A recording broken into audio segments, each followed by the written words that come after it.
that you were here is Michael Herman. Well, I'll explain the rest.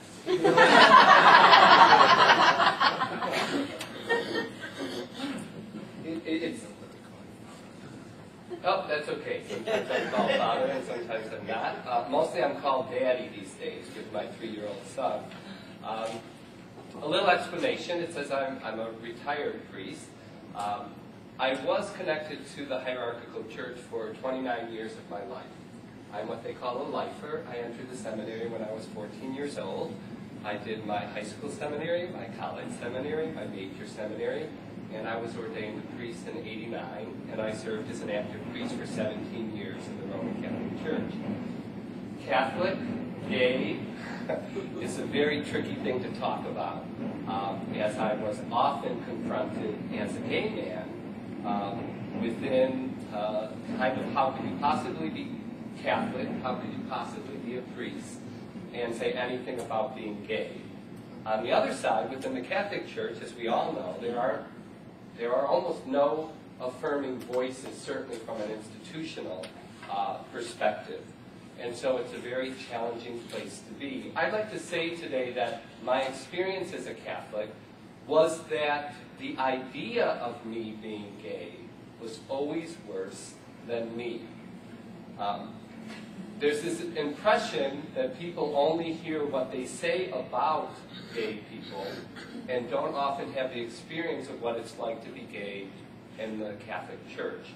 In particular, as a seminarian, I was very, counseled and affirmed, and, spiritual directors every 2 weeks where I could talk about my issues of coming out, and all of those issues were very affirming experiences for me in the church. Ones that a lot of people never had. So I'd like to just share some stories from both perspectives. First, as an institutional figure, I resigned about 4 years ago over one of the more recent documents saying that the Catholic Church would no longer ordain gay seminarians. It's a very complicated issue which I won't get involved with today, but being the person that I am, I spoke with the press. It happened to get on the cover of the New York Times, and the cardinal asked me not to speak to the press, and I kind of spoke to the local press, and I just felt this was not going in a positive direction. And more importantly, and this is another whole discussion, but more importantly, my partner, who we've been together now 13 years, and so obviously there's some overlap there, was not something I wanted to put out for the pariahs to attack my family. And so I chose to step away, and more recently we added our son, who we adopted from the Philippines. So, as a priest, what was my experience? One story, obviously as a priest I heard confessions. And from time to time, a young man, particularly young men, would come into the confessional horrified because they had just had a sexual encounter with one of their friends, typically, someone they were close to, and wanted to be absolved. It was usually not about seeking advice about being gay. It was about wanting to be forgiven. They had done something wrong. The idea of what they had done was wrong, and they needed to be forgiven. Well, I wasn't there to sort that all out for them in a few minutes. What I simply tried to do is raise questions. And I would often look at them and say, did you ever think that you might be gay, or that you might be attracted to someone of the same sex? Oh no, Father, that's not possible. No. And I said, well, I just want you to think about it, because there are people in the world who are attracted to people of the same sex. And I know what the church says, and I know what the society says, and I know what your family probably says, and your friends say. What I'm saying is, maybe you need to think about it. And you need to think about how God will look at you.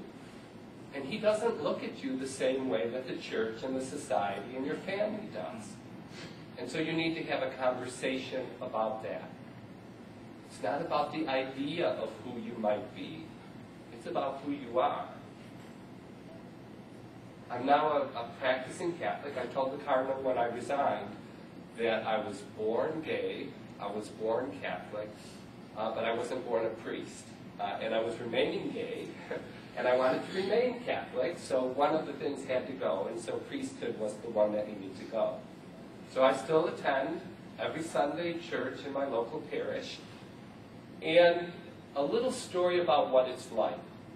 Change is important to me, and I thought for a long time as an institutional figure I could make change happen. And I found that probably wasn't the best way. Since I've left and going to my local parish, my pastor's been extremely affirming of me and my partner and our little boy. But I remember the first Sunday, it would have been back in August. We did a very long adoption process. He just arrived here in August. And we were attending church for the first time with our son. We've been in this adoption process for a very long time. And I was very excited. And the resident priest, who had a reputation for sometimes doing a little dig at the homosexuals in the congregation, I knew this because a former priest had asked him to leave his congregation when he was there. And so, sure enough, first Sunday in church with my new son, talk about homosexuals and a deviant personality, and I was like, ugh. Usually, I would get up and make a scene and go out. But this is my son's first Sunday in church. Now he's 3, he would never remember. But in my head, it was important for us to be there. And it was not a day I wanted to leave. Go ahead a few months. The Feast of the Holy Family, same resident priest. I elbowed my partner and said, get ready, get the bags ready, because we're going to be headed for the doors soon. This same priest, now we're there every Sunday. Eventually our little boy's there with us every Sunday. We kiss, not a big passionate kiss, but a small kiss on the cheek during the handshake of peace. Pretty obvious, we sit in the front section, I don't like the back. And this same priest is up there preaching, and he starts his homily about the Feast of the Holy Family. He says, oftentimes we think of families as a mother, a father, and a child. Where does this go? And he says, but that's not what families are. There's all different forms of families. There's single-parent families. There's some same-sex families. I have to say I was a bit startled. I wasn't expecting that. I was expecting the worst. And in fact, I got something very different. Was he a different person? I don't know. Was the idea of a homosexual couple and a gay family different for him? I don't know if I would buy that. But he knew us, and he saw us every Sunday. And to say something about us meant saying something about people in his congregation. That same priest baptized my son a few weeks ago. And in the blessing prayer, which says, there's a blessing prayer for a mother at the end of the baptism. I know the prayers pretty well after. A blessing prayer for a mother, a blessing prayer for the father, and then a general blessing prayer. As he read the first blessing prayer, he changed the word mother to parents. Change. I was a priest for 17 years, and I never felt I made change happen. After a few months, a couple years in a parish, I felt somehow there was a change. I think it's significant. I think we can change by being the people who we are.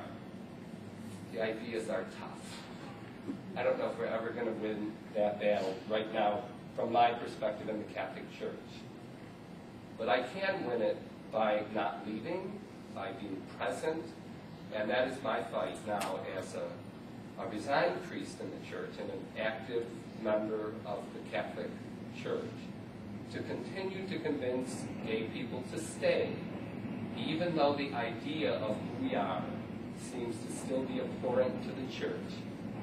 Sometimes we can convince them that the people who we are is no different than all the people they care for and minister to.